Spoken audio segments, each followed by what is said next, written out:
Okay, I watched this video, well, I saw it on my timeline. Is ESO worth playing in 2023 by Deltia's Gaming?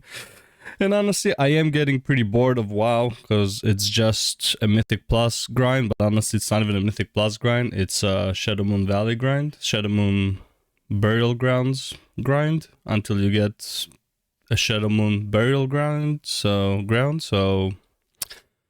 yeah, so I'm getting pretty bored of WoW, and honestly, I don't know if I'll last even the 2 months of sub that I had. I might just last like maybe a month and like forfeit the other one, because like I'm just losing my mind. It's just so boring.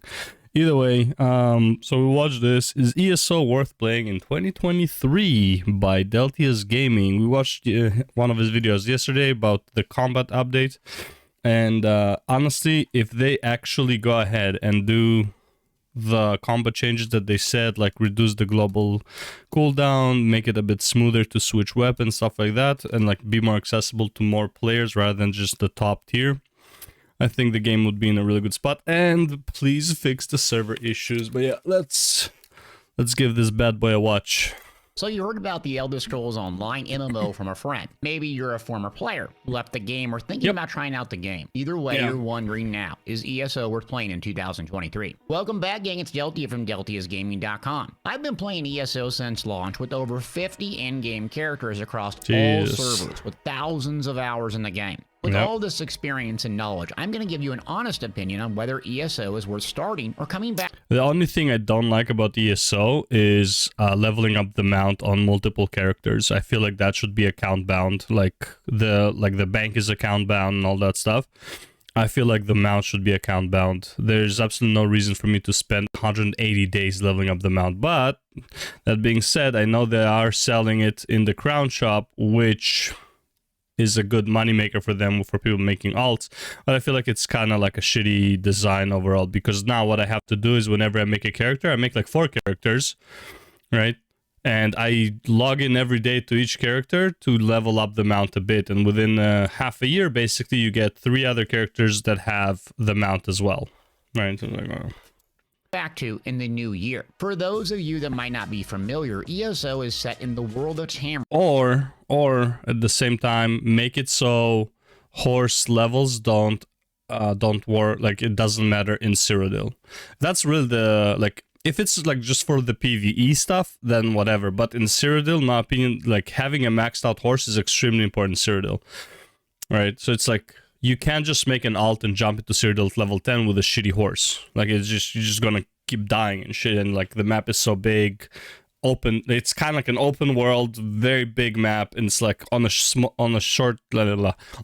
horse, it's just not gonna be fun.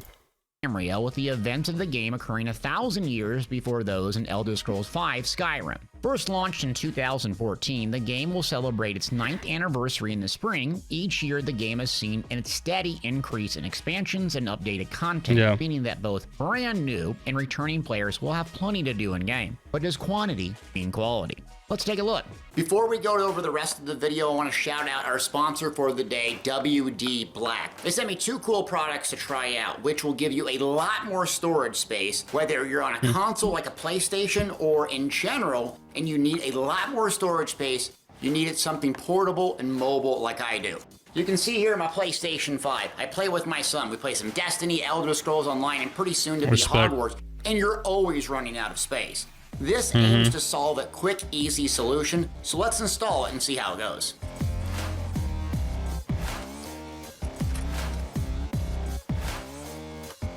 There goes your warranty. So this is going to be pretty easy. So far I can figure it out. It has a USB 3 cable, so you can use it on PlayStation or on your PC. So this WD Black portable solution just uses a USB, so we're gonna install it to increase our capacity along with our speed to transfer files, access them very quickly, and get back to gaming.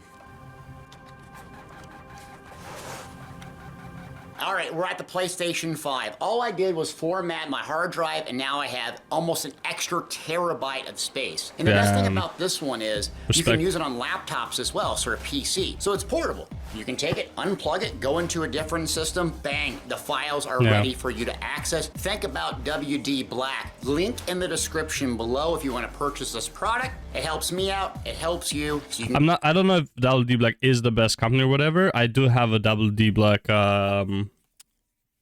portable hard drive.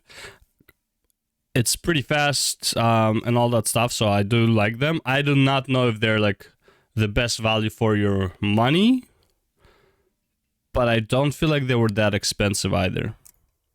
get back to the gaming. Thanks for watching. Back to our video. Story and setting. The game is set in the year 582 of the Second Era, a period where there is no emperor on the Ruby Throne. Naturally, someone sought to capture the throne for themselves, and the Alliance War broke out between the three different alliances: the Ebonheart Pact, the Aldemary Dominion, and the Daggerfall Covenant. These alliances are important for the player versus player aspect of the game, and more of a background story to the main plot and starting point when starting a new character. During this time, Tamriel was also going through the Plains Meld. The Plains Meld was a massive Daedric invasion that affected the entire universe, not just Tamriel. The Daedric Prince Molag Bal was at the heart of the Plains Meld and used his dark anchors to try to merge Cold Harbor, his realm of oblivion, with the rest of the world. Along with Molag Bal, Mana Marco is the other antagonist to the main story. He's an agent of Molag Bal who founded the Order of the Black Worm, also known as the Worm Cult. To please the Daedric Prince, Mana Marco and his Worm Cult would sacrifice people to Molag Bal, leaving them as soulless husks seeing out the rest of their days in Cold Harbor. And like other Elder Scrolls games, you'll start out in a prison with a brief tutorial and freedom to go where you want and do what you want. Consider ESO's story the #1 focal point of the game, with hundreds, if not thousands, of fully voice-acted quests across a sprawling amount of zones. But before you begin, we must pick a class, and that's next. Classes. Before we jump in, know that ESO is a game where all classes can fulfill any role. ESO, like other MMOs, follows the holy trinity of tank, healer, and damage healer. Unlike other MMOs, you're not locked into one or two roles. You can simply swap skills, morph champion points and gear, and boom, you're ready for a different role. ESO made a free system for swapping builds called the Armory. Not being forced into one role was the reason I was attracted to ESO in the first place. I wanted to be able to heal myself as a damage dealer, and you can do exactly that with each and every class and role. Now, moving on to the classes specifically. There are 4 base game classes in ESO, with an additional 2 classes locked behind paid DLCs. The 4 base game classes are the Dragon Knight, a fire-breathing damage over time class that loves playing up close and personal. As of the making of this video, this is my main and what I play the most currently. This class currently is S tier in nearly all categories but healing, and it is great for those that love. I feel like it's been like that for the longest time. Dragon Knight's been like S tier for like multiple metas in PvP. It's crazy. Like, these guys are so fucking tanky, even when they're not building tank. It's messed up. Like, because a lot of their just innate skills are just so tanky. Love aggressive playstyles. The Nightblade. Consider these the stealthy rogue type characters with the unique ability to cloak or turn invisible on demand. I consider Nightblades one of the strongest damage dealers and great to play if you love sneaky nukers. Nightblades are also extraordinarily strong PvP characters and excel at solo play. Sorcerers are up next, your typical range caster. They possess incredible speed and use lightning to aid themselves in combat. The Sword currently is very strong for beginners or returning players, and I recommend currently if you're getting back into the game or you're someone new looking for something strong straight away. You can expect simplistic gameplay with high damage, mobility, and survivability. The Templar, consider this. I feel like Templar is a lot simpler than the Sword. Just saying. This class your holy warrior or paladin from other games, strong healing for themselves or others with range and melee damage. The Templar has seen some major changes recently, making them significantly weaker, but it's an all-around easy class to play. And that's it for the base game classes. Moving on to the 2 DLC purchase required classes. I mean, to be fair, Templar was kind of broken multiple metas, and ever since it was so broken, they just removed it. It was like, you could nuke people from afar, like, instantly, as long as it's like you're not aiming at a tank. Death Beam was insane, which like didn't require like a vision, so it's like if you start the cast and someone like breaks vision, it didn't matter. Like, that was the Death Beam. The Jabby was insane. I love, my favorite build by far on the Templar was go from like everyone can be technically invisible, like stealth, when they crouch and are not like in line of sight for not in line of sight, but like a certain distance. So I would always sneak up on people, dash in, jab and ult, and that would murder almost. Oh, sorry. No, dash in, ult, jab, and that would like kill so many people, right? And that was like my favorite build by far, but clearly it's kind of very unfair. This is like in BGs. This is not Cyrodiil. This is in BGs.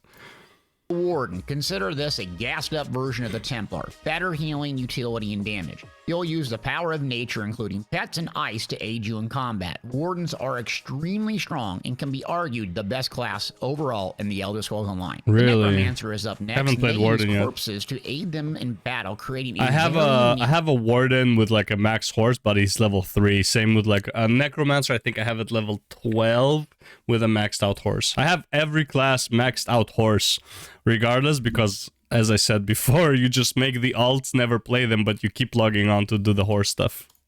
Can fun playstyle. They are incredibly durable with high damage but come with downsides. They're slow as molasses and hard to play. It requires a lot more complex gameplay to take advantage of this class, but if you do, you'll be destroying the competition. That's it for the classes, but I'll say this, ESO always has a meta class, which usually shifts every 3 or 4 months. What it does well is keep at least 5 out of the 6 classes close in terms of performance. It's an MMO. Balance will always be in flux, but if you sit back, pick your class, and enjoy the ride, the wave of patches, you'll... The other thing is, it's like, yes, there's gonna be a meta, yes, some stuff are gonna be OP, but because you can build all of them so differently, you can technically still deal with even like with the OP ones, like with the S tier ones. You can be a B tier and still be able to deal with S tier to an extent.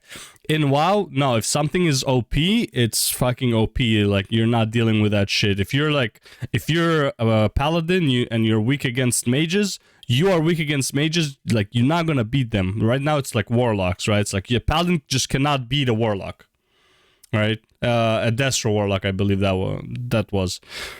Just cannot beat them. Like, can barely get close to them. If you get close to them, they teleport away. They fear you again. They fucking perma slow. They keep shooting at you. They have like no fucking cooldowns. Like, yeah, you're not beating a fucking warlock as a red paladin, okay? Like a Destro lock at least. All right, and again, the game is not built around 1v1s. I get it, but it's like sometimes you just know the outcome of an arena match, like on the loading screen. It's like, oh well, I'm facing these two. Like, I mean, it's like, I guess it's game over, right? It's like, well, I'm a paladin and they have a mage and a druid. I'm not reaching anybody today. Hopefully, the healer that I'm playing with can actually, survive. It's like. Yeah, it's like, so to say the game is built around, I don't know, it's built around 3v3 arenas, but even then, like, there's very little counterplay because your classes are so locked into what they are. There's not a lot you can do. Even with this, oh, but the new talent trees allow for so much variety. No, like, the new talent trees allow for you to maybe change one talent for another in a very circumstantial thing, which slightly helps, but not really. Here you can actually change like your whole build completely with insane amount of different skills you can use.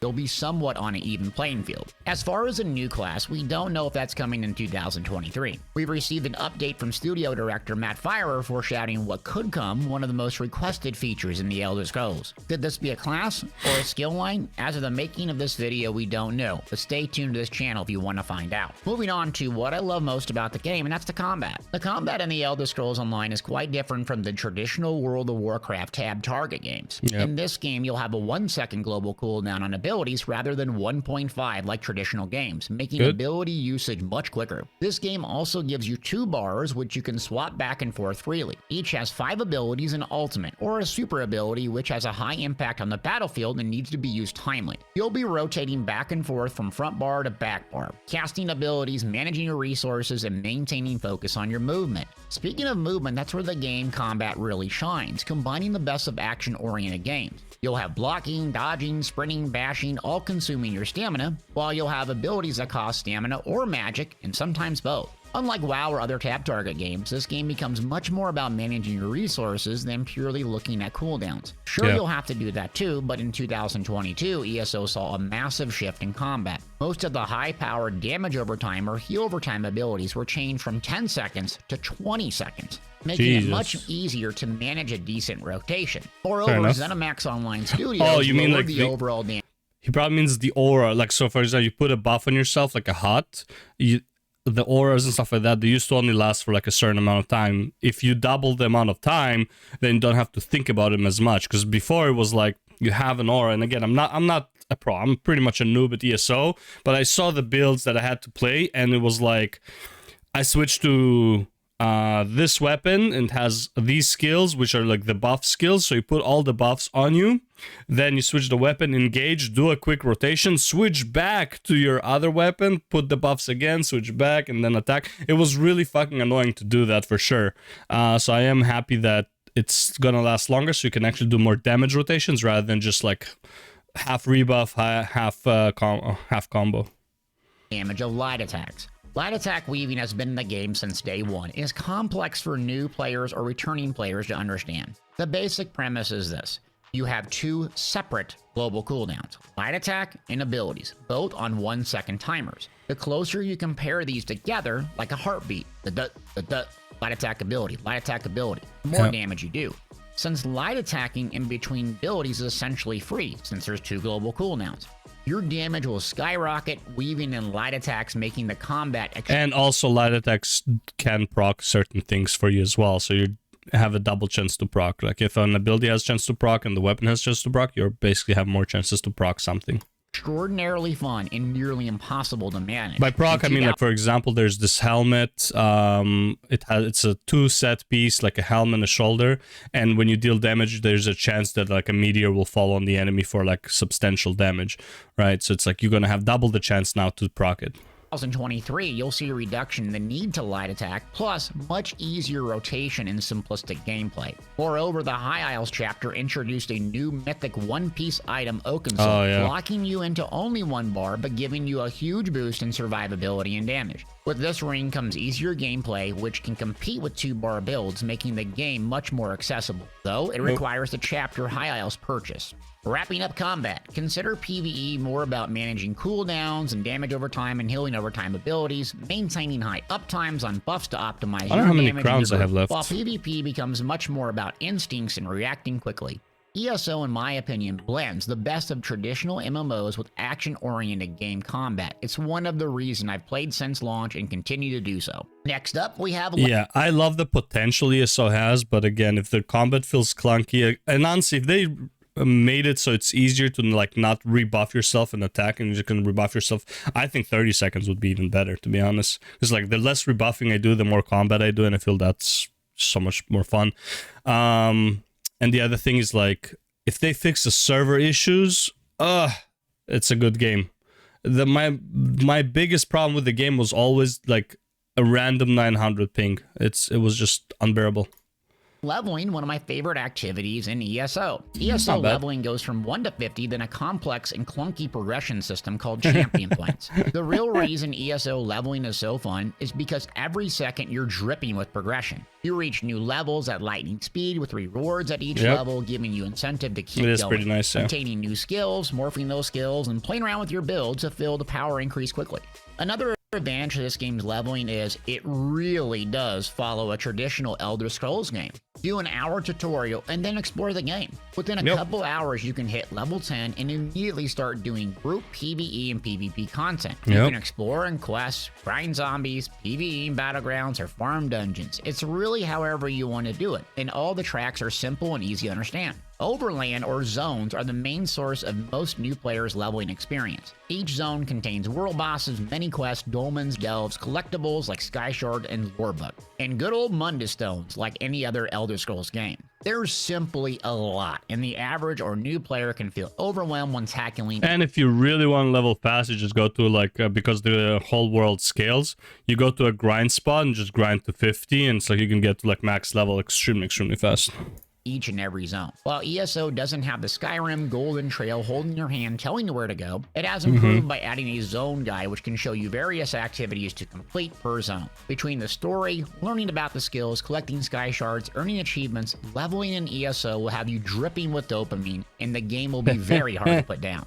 Let's talk about the end game. So now you've reached level 50, what's next? Sadly, this is a downside to ESO, its end game. It's a bit confusing. You see, you'll have max level at 50, but then you're going to start earning champion points, an alternate form of progression, with slottable benefits from everything from movement speed to increased spell damage to fishing perks. I could go on and on about champion points, but the key thing to understand is this. You won't start collecting relevant gear because ESO cap is 50, but the gear cap is champion point 160. That's what you need to reach in order to start collecting relevant gear. Champion points go all the way up to 3,600, but are limited in terms of combat effectiveness due to the slottable choices being 4 per constellation. Around 800 champion points, you start feeling powerful, and around 1,500, there's almost no other benefit besides convenience in obtaining champion points. So don't let that 3,600 number fool you. It doesn't really affect your performance because you can only slot 4 per constellation, and there are very minimal passives that actually It's really changed. The champions really changed. I don't know if this looks more chaotic, but also you can at least see what you're doing. Before it was like one console, like let's say you want to put it in the red zone, right? This is the red ones. So I'm pointing my finger at the screen as if you can see what I'm doing, right? So before you could only put in the red zone, but the red zone would have 3 different constellations, and you would not be able to see them as clearly as you do now. So you see this one is one constellation, but then it's like, wait, but what do I need from here, right? And then what do I need from here? And it's like you have to like keep going back and forth with your points because like you're trying to like min-max your points to be like the best value for your point, and it's like you have to like, keep balancing out, or just watch a guy and tell you exactly how many points to put at what point, right? Performance. So keep this in mind. This is ESO's endgame grind, both gear and champion points, and I'm not a fan of the system. It doesn't feel very rewarding, fun, or intuitive. It's just overly complex for new players that open up the system and you're like, huh? But thankfully, you can come to my website and find a guide on that. Next up, let's talk about PvE, and that's where the game shines. ESO is predominantly a PvE game with emphasis on story, exploration, and single-player accessible content. The endgame has grown to an enormous amount. And all the quests, I mean, all of the quests are voice acted, which is more than you can say about Final Fantasy. I'm not dissing Final Fantasy. I love Final Fantasy, and like the voice acted scenes means that they're the more important ones, and I get that, but I'm just saying like everything here is voice acted.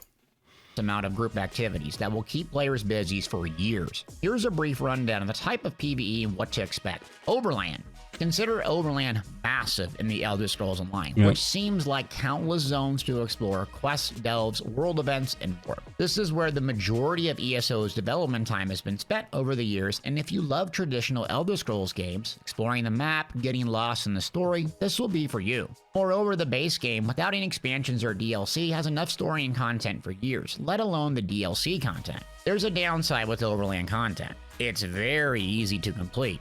The huge, big, bad guy boss that was going to destroy Tamriel? Well, yeah, for a seasoned player like me, I can one-shot him with an ultimate and have 0 difficulty. Unlike games like New World, where Overland content is brutally hard, no matter how experienced you are. Another issue I have with the Overland content is the stories. For the most part, they're not instance-based like Star Wars Republic. Thus, you have 20 people staying on top of a quest giver or boss, completely breaking with immersion and adding to the fact it's all over the top easy. But I'll say this, I've never played a game with such expansive Overland content. Next up are arenas, getting into our instance-based PvE content section. 4-player arenas like Dragonstar and Upper Craglorn and Black Rose Prison and Murkmire are high-octane fun. Each version comes with 2 modes, normal and veteran. They have leaderboards, incredible gear to collect, and are very difficult to complete, especially no death. There's plenty of achievements and score pushing to do, along with relevant gear sets to collect even years after launch. Arenas are all about action, combat, with quick spawns and a lot of AoE and challenging bosses. This content is what I enjoy most, a more intimate 4-player versus massive group content. But even solo players have something challenging to do in ESO. There are currently 2 solo arenas, Maelstrom and Rothgar and Vatashram Hollows in Markarth. Both provide providing a proving ground for solo players honing your skill in combat without a tank or a healer.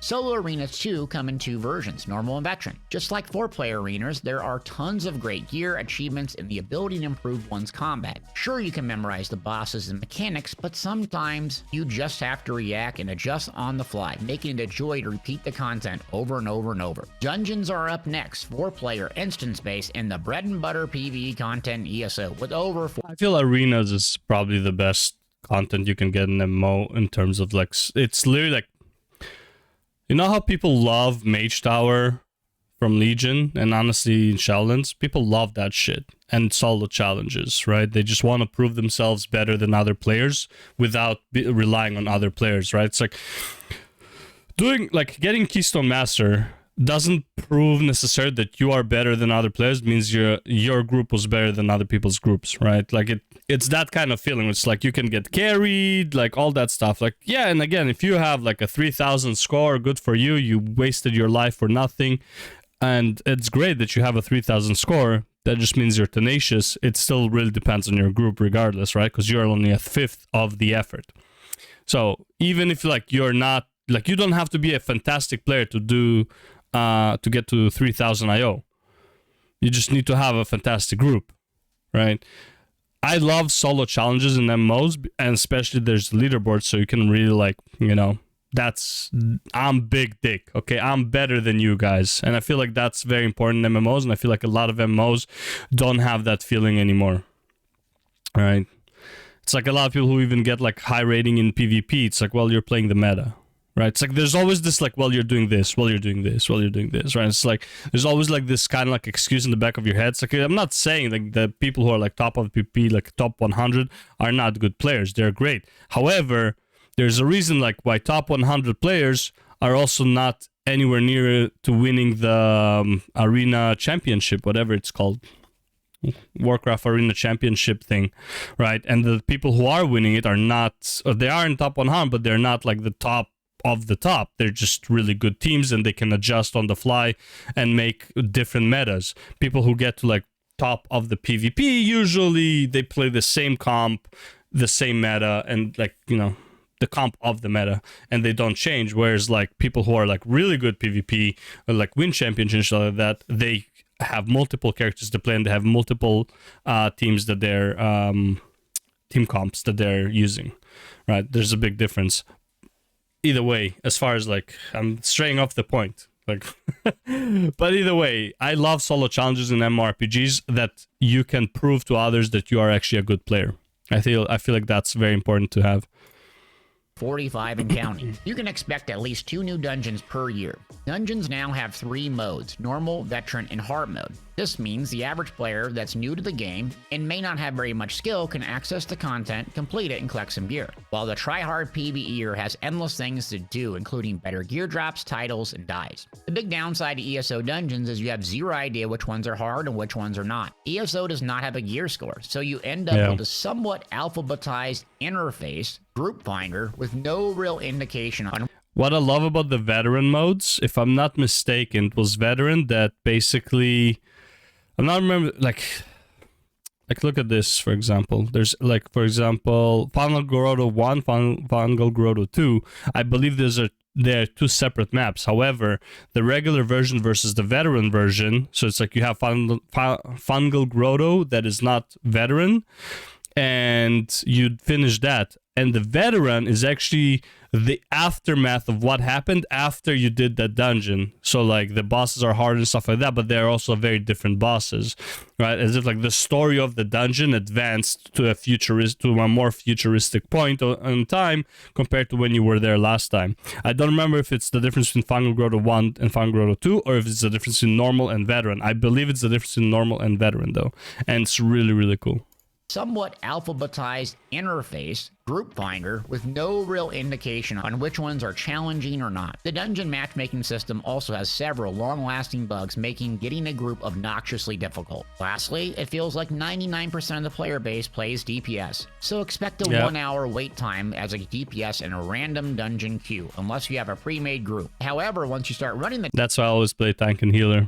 If I do PvE content, I'm also tank and healer. First of all, the reason I like being tank is because I set the pace for the run. It's like some people are just way too fucking slow as tanks. And healer is just, usually I find more challenging or interactive.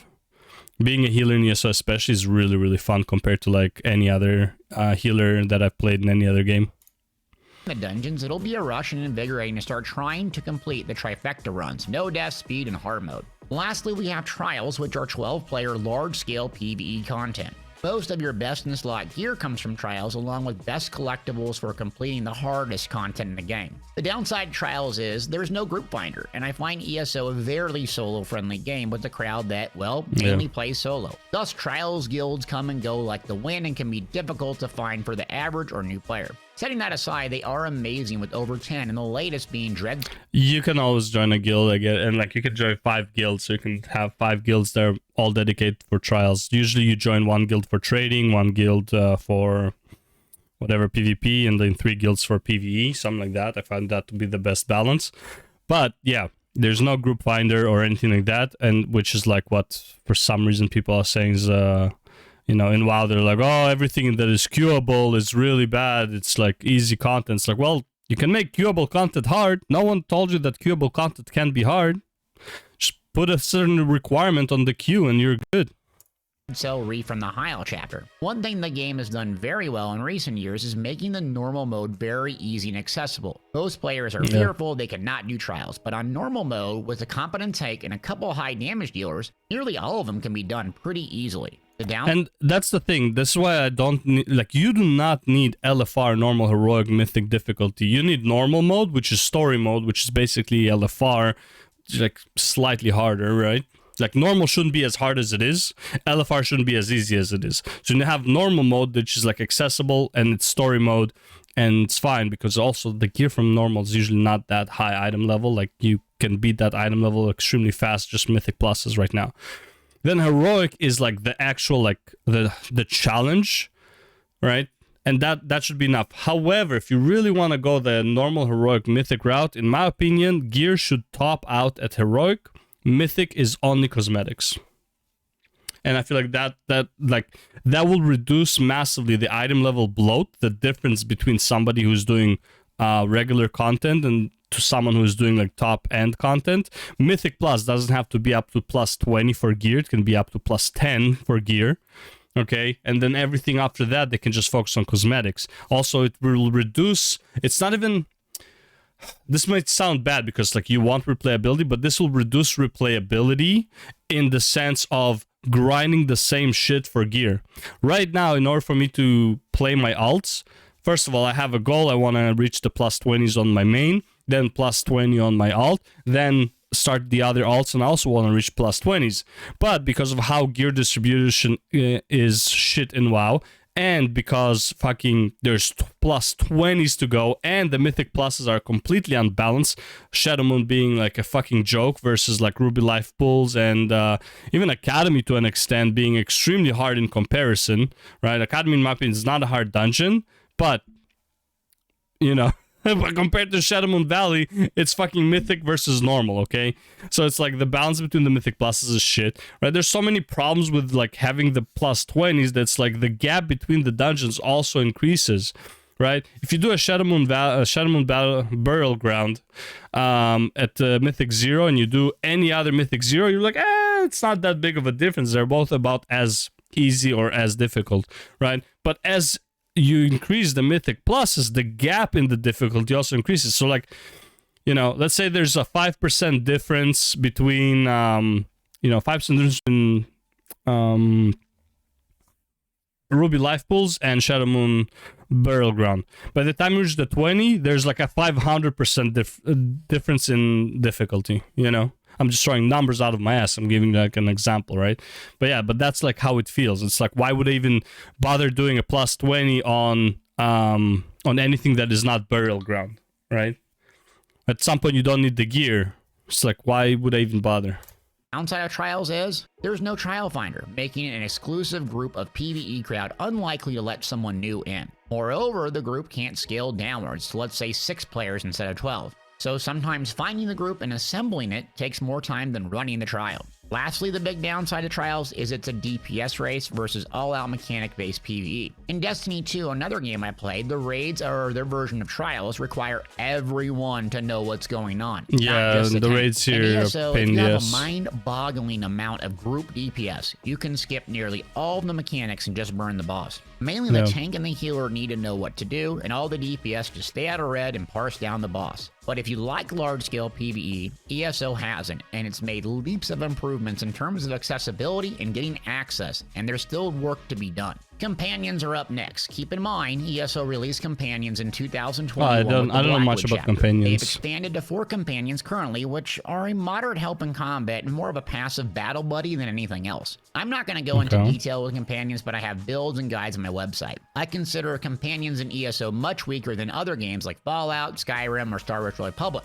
Sure, they do a little bit of DPS or healing, but when it comes to blocking, dodging, and bashing, sprinting, they completely miss the mark, and being a combat aid and end up being more of a story element battle buddy. Well, that's a high-level view of PvE and ESO, with a lot more content than what I mentioned, but this should give you an understanding of what you have to offer and make a decision if this game interests you. Let's switch gears and talk about my favorite but neglected aspect of the game, and that's PvP. Simply put, ESO PvP, when working right, is the most fun I've ever had in a multiplayer game. When working with the right. sandbox, open world Cyrodiil, instance-based battlegrounds, and PvE PvP environment mix Imperial setting. At its best, it's hands down the most exciting combat in any MMO or multiplayer game. The downside is the lack of performance due to archaic servers from 2012 and the lack of any development and incentives. I'll keep the server performance issue brief. But imagine playing and not being able to use your skills for 1 or 2 seconds. That's what happens on some servers in Cyrodiil and ESO. ESO North American Mega Server was given a hardware refresh in April of 2022, which saw a massive boost in performance. Allegedly, this is coming to PCU and consoles in the spring of next year. Moreover, the servers were supposed to get re-architecture with some of the base code being well written, but we received little information on this, and I don't suspect this is going according to their original timeline. So if you went to the timestamp, hit PvP, and wanted to find out if ESO's server issues were magically fixed, they are not. Moving on to the types of PvP in ESO. Cyrodiil, this is part of that's the main issue. This is the only game I was actively wanting to participate in PvP. I find the PvP here very, very fun. It's like, even if you die, it's pretty fast respawns, unlike WoW. Like, you miss your fucking resurrection, you have to wait 30 seconds. Literally, like, you know, in WoW and BG, when you die and you release, and like, everyone just got resurrected, and like, now you have to wait the whole 30 seconds. Yeah, I feel like that's dumb. I feel like there should be just a set amount of time until you resurrect, and that's it. Also, like, I hate having too long of a downtime after death. It just doesn't feel good. It's like, yeah, well, just don't die, right? Whatever. Play a rogue, don't die. Play a druid, don't die, right? It's like, that's not a solution, okay? But it's like, I hate these shitty mechanics where it's like you just wait forever to respawn. Final Fantasy does it fantastic. Final Fantasy is like a 5-second or whatever, like, to respawn. It's like you die, you respawn pretty fast, right? It's like, it's the whole point of PvP is like action, action, action, or like take revenge on the asshole that killed you when you can't. And this is also why Arena sucks. Like, one death is basically over. I hate that aspect of Arena. I'd rather Arena be a a point type system. You have like a 5-minute fucking battle, and no matter what, you just count the points of how many people you killed, and like, whichever team killed the most wins. I'd rather do that in Arena than have whatever they have. Like, that can be a mode as well, but I would rather have the quick respawn deathmatch type thing. It's just so much more fun. Like, you can actually play the game, right? Imagine like you're queuing to Arena. It's a 1 minute now. Right now it's obviously less, but it's like we have the 1 minute queue time, right? Then you have like basically a minute inside waiting, and then you just get nuked down in like 10 seconds because fucking WoW is balanced, and like some classes just fucking insta-gib people, right? It's like, oh, missed a cooldown. Guess what? You're dead, right? And then it's like, what? And that's it. It's over. So it's like a 10-second match. 2 minutes of waiting. It's like, I don't know. I don't feel like it's fun. I feel like it's not balanced. Like, the amount of action you're doing versus the amount of time you're waiting to do that action is not balanced. I feel like it should be the opposite. It should be 2 minutes of action for every 5 seconds of downtime, if anything. core story of the Three Banners War, with all three factions fighting out for the Ruby Throne. Becoming Emperor and obtaining the Ruby Throne was one of the greatest feelings in ESO, basically boosting your power tenfold and forcing you to defend your kingdom until you became dethroned. I got the scroll one time. One time I managed to get the scroll. It was really fun. And I suck at PvP, and it was really fun. I killed like 3 people instantly, and then I died. So I'm really bad at PvP, but it was really fun killing people.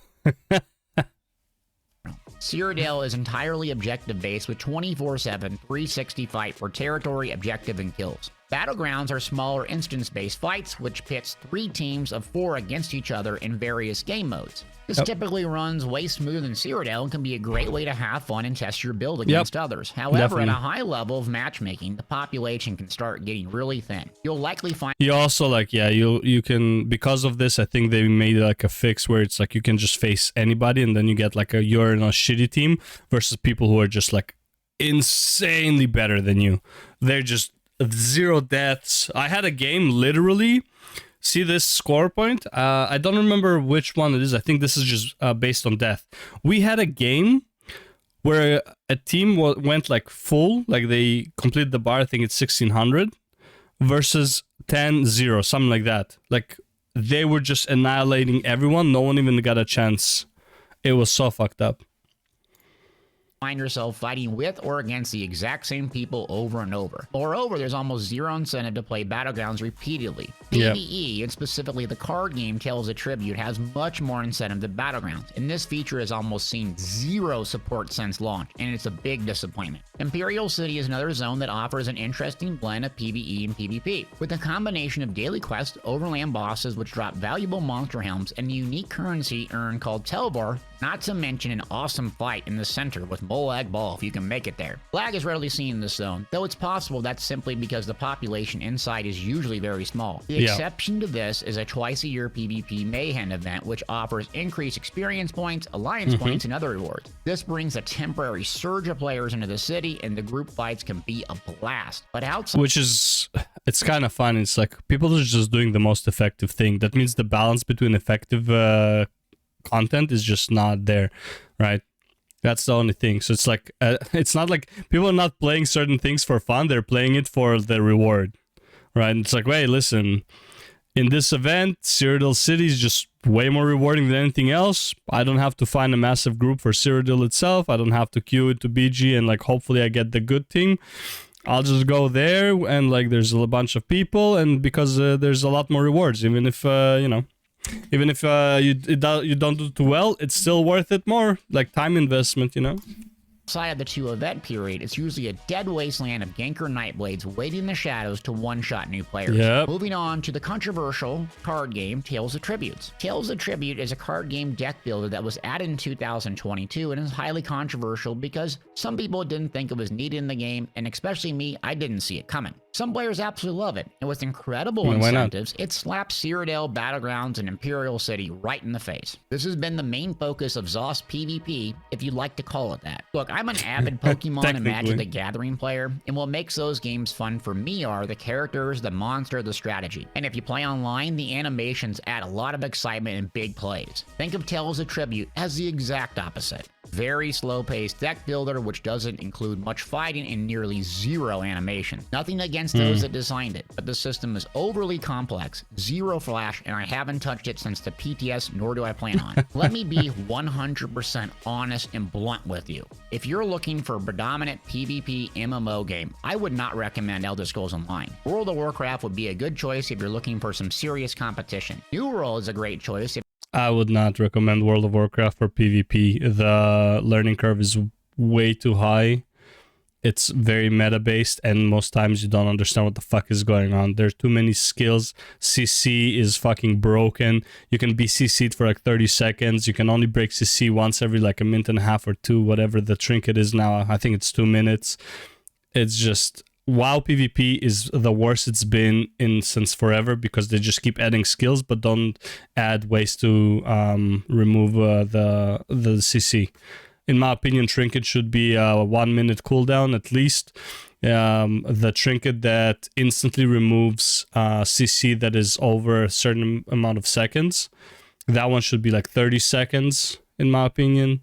The one that reduces CC duration should be, instead of 10 seconds, should be like 35 to 50%. It'll reduce 10%. It should be like 35 to 50%.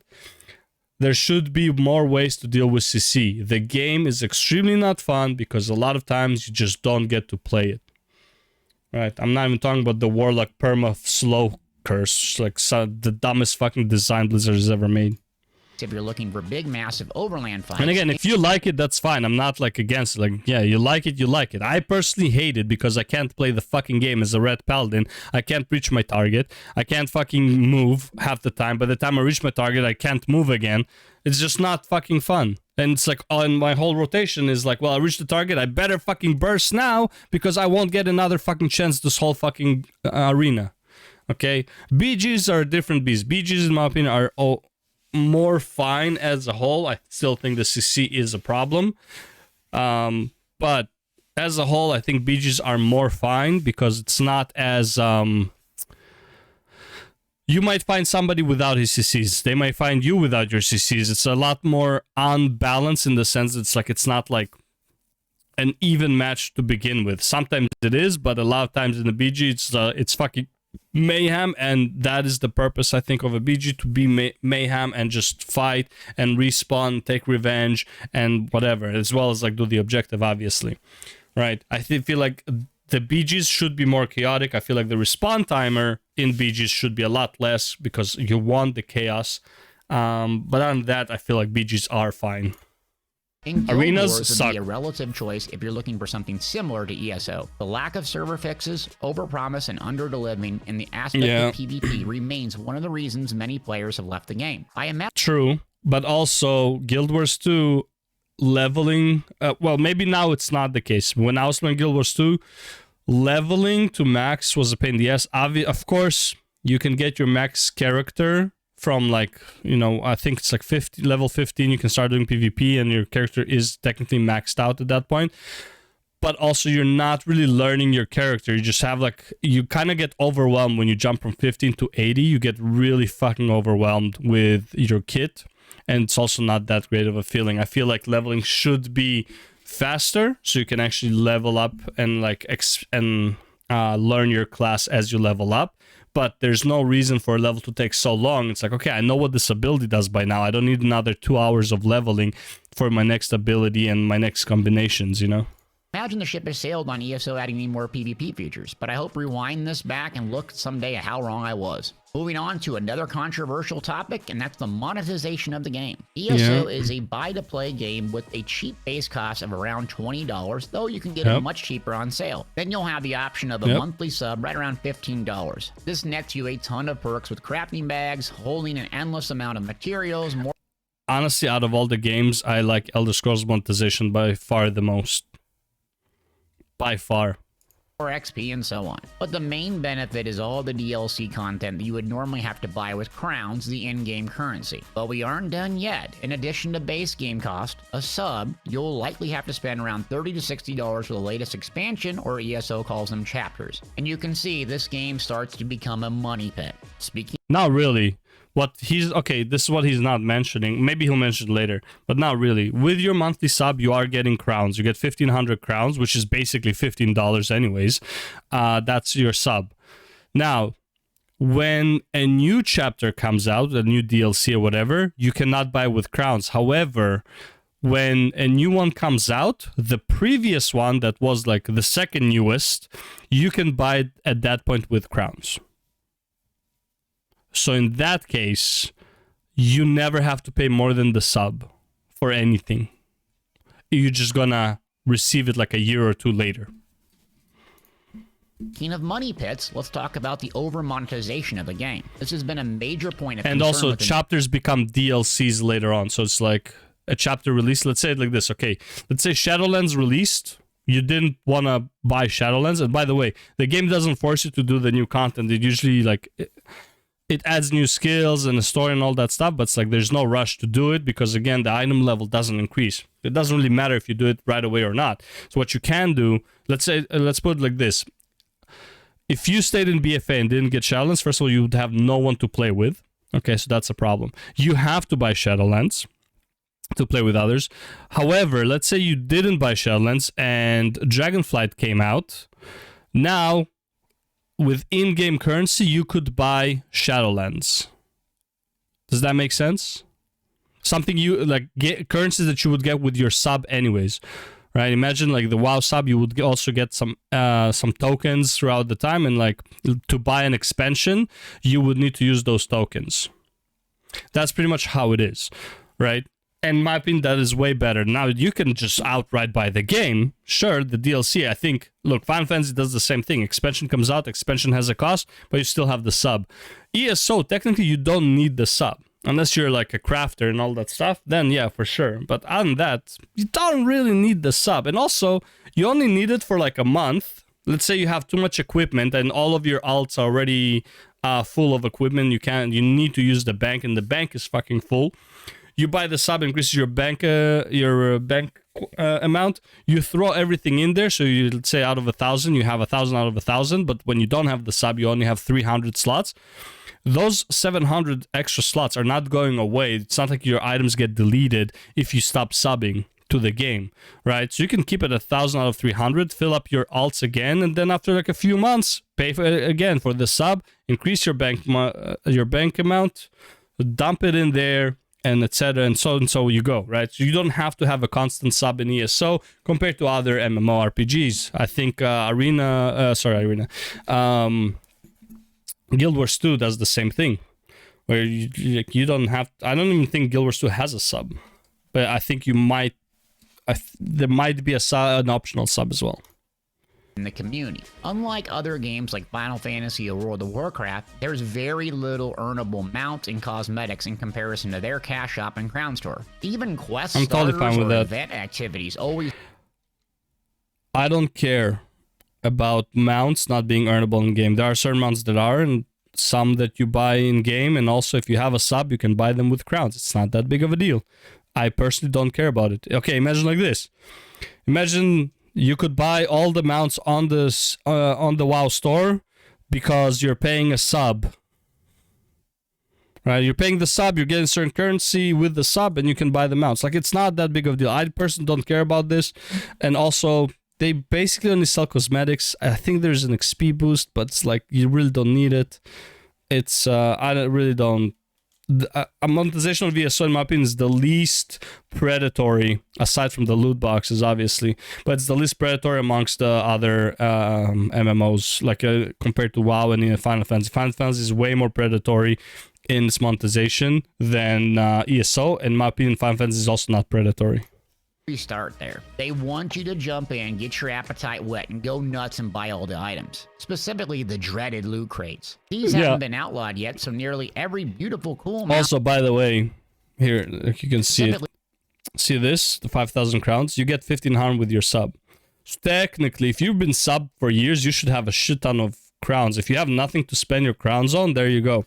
You can buy crates. It's not like you have to use it. You use money for it, right? Directly. You use it for the sub anyways. So it's not as problematic as others. Personally, I'm not defending loot crates. I feel loot crates are a fucking abomination. Shouldn't exist. Yeah, okay. But overall, I would say it's not that big of a deal in ESO. The dreaded loot crates. These haven't been outlawed yet, so nearly every beautiful, cool mount, costume, or housing item revolves around RNG gambling on loot crates until your paycheck and your sanity run dry. ESO... I mean, who cares? It's cosmetics. This doesn't help you in any shape or form. Again, personally, I don't care. Cosmetics, for money, I don't give a shit. It doesn't affect the game at all. Especially in a game like this. It's not like it makes you like less visible or anything like that. I just don't care. Eventually put an Endeavor system in place, a way you can earn cosmetics, which I assume was done to avoid legal ramifications in European countries, though that's my speculation. The system has daily and weekly rotating tasks that blend PvE and PvP. It took me 1 year of playing nearly every day to obtain a cool looking mount. The cosmetics and the earnable items in the game are just terrible compared to other MMOs in the marketplace. Outside of... I would say overall, I also don't like the cosmetics in the game. That's why I never cared about this. I never cared about the mounts and all that stuff, and I don't care about cosmetics in the game because, in my opinion, even the ones you can buy with money don't look good. I really don't like the style of the cosmetics. Same with like the housing and stuff. I really don't give a shit. Like, you know, I got an apartment in Final Fantasy. I had the guild house in Final Fantasy. I would never go there, ever. There's like, why am I here? I don't understand this whole need for housing, to be honest. It's like, yeah, I get it, it's cool, but whatever. But it's like, what are you doing in there? Like, what's the difference between sitting there with your friends and talking about bullshit than having to talk in like a private chat, in a group chat? Just go on Discord and talk. Like, I don't know. I feel like it's weird. Like, the whole housing thing, it's kind of weird. Of the best PvEers in the game, there's almost nothing worth earning and collecting, and you're relegated to playing for a year solid or dropping a nuclear bomb on your credit card to get them out. Speaking of nuclear bombs, let's talk about housing. ESO housing is so in-depth, so detailed, it could legitimately be its own game. Think of it like ESO with Legos. Housing provides you some utility by allowing you to store and organize items and collect items within your house. You can show off and flex off your trophies, achievements, pets, mounts, you name it. It's a total flex zone. What's the downside of housing then? It costs a lot of gold and most of the time, a lot of real money. Some houses cost literally $150, which is more than the base game. Bro, honestly, if you're stupid enough to spend money on a fucking pixelated, plot of land, I mean, okay. I have nothing against the game making extra money off of people that have too much money and just want to fucking use it for dumb shit like this. Who gives a shit? They can build a house for themselves. I'll never go to their house. It's like it's locked behind like their own fucking instance. You'll never see it unless they invite you personally or like you're in the guild and they allow visitors. This is such a non-issue. I personally do not care about this at all. For all I care, the house can cost $1,000 and some people will buy it and they can try to flex, but for me, it's like, you're a fucking idiot. It's like people like in school who were like flexing who has the more expensive bicycle. It's like, bro, it's a fucking bicycle. Like, who gives a shit? It gets you from point A to point B. Like, who cares? Fuck off. Like, it's like such a non-issue. Edition of the latest chapter and a sub. In order to get relevant and useful items like Mundustone, well, you're looking at another $300. And the list goes on and on. Housing is one of the most treasured parts of the game and the most predatory. Yeah, I don't understand. And I don't participate. The reason I don't participate in housing, there's nothing that makes your character or your account more powerful. Unlike there you go. World, there's no power boost. It's purely cosmetic and convenience, which is great if you're into that. It's ESO Legos, and it's a treasure for people, and that's what their end game is. They love it. I just wish it wasn't so heavily monetized. No, fuck it. Monetize the fuck out of it. Cosmetics, monetize the fuck out of it. The game, dude, the game would die if it wasn't for people wasting their money on this bullshit. Okay, the game would literally die. Because you buy the game, you're not forced to have a sub. You're not forced to buy any cosmetics. Like, paying for anything almost barely gives you any benefits. Like, maybe the mount stuff it does, and like I think there's a duration decrease for your professions, maybe. But I don't quote me on that. I'm not sure. It's a non-issue. Like, bro, if people want to spend $1,000 on fucking pixelated plot of land, fuck it, let them spend it. I feel like that's a fine move by the dev. I'm not saying like I'm agreeing with like monetizing all this shit, but this is a game that you buy and you're incentivized, but you're not forced to have a sub. I'm sorry, it's still a business. The business still needs to make money. I'm totally fine. Monetize the fuck out of housing. People who cry about it, listen, you don't need it. It doesn't give you anything. So, oh, but I want a house. Go work hard, buy an actual fucking house, like, and decorate the way you want. This is not it. Like, so dumb. It's like, I want to see people who actually, like, all the trophies you have here. Go out to the real world, hunt, and make your own fucking trophies with what you hunted, man. Like, fuck.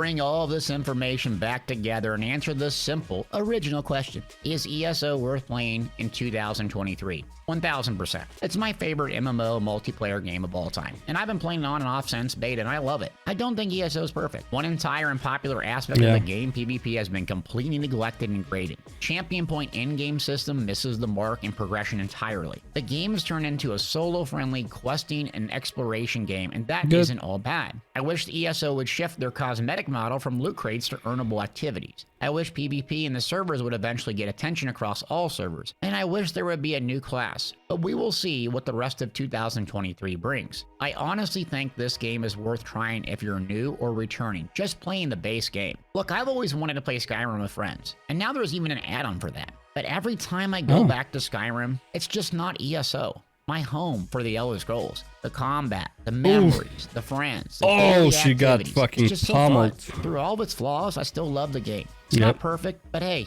neither am I. And if you decide to play the game, head over to my website, deltiasgaming.com, where I have customizable builds for beginners, PvE, and PvPers. Also consider watching me live on twitch.tv/deltiasgaming, where my mom claims I'm the best streamer alive. Thanks for watching.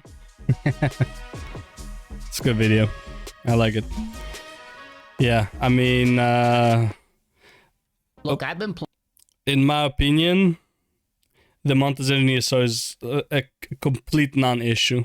There are some stuff that are like help you with the XP and stuff. I get it, but like, let's be real, you can buy a fucking boost in the fucking in WoW and in the Final Fantasy.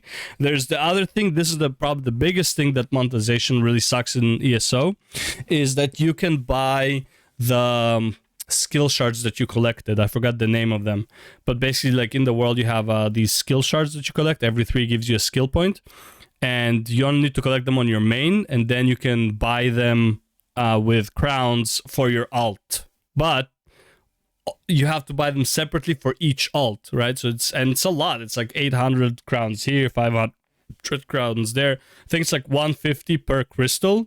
And depends on the zone, it just sells in a bundle. It's like you have a zone that has, let's say, 18 crystals. It's like, it's a lot of fucking crystals, okay? It's a lot of fucking crowns, right? For that. Maybe it's like 150 per 3. That sounds a bit more right. Because that times 6 would be, what, 900? Yeah, that sounds more right. Maybe it's like 50 per shard.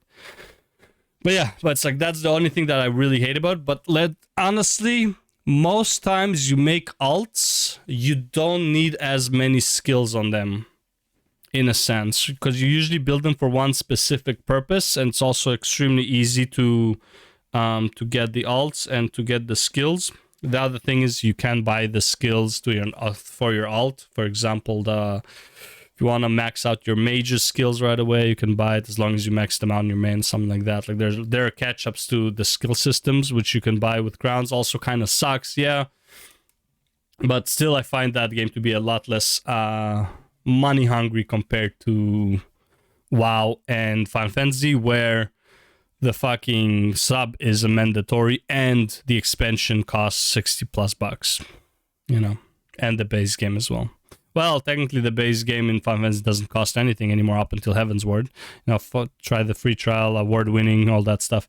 But yeah, as far as like WoW concerned, WoW is like the most money-hungry by far, in my opinion. But yeah, anyways, that's the video. Thanks for watching, and give Deltia a like, and I'll see you in the next one. Peace out.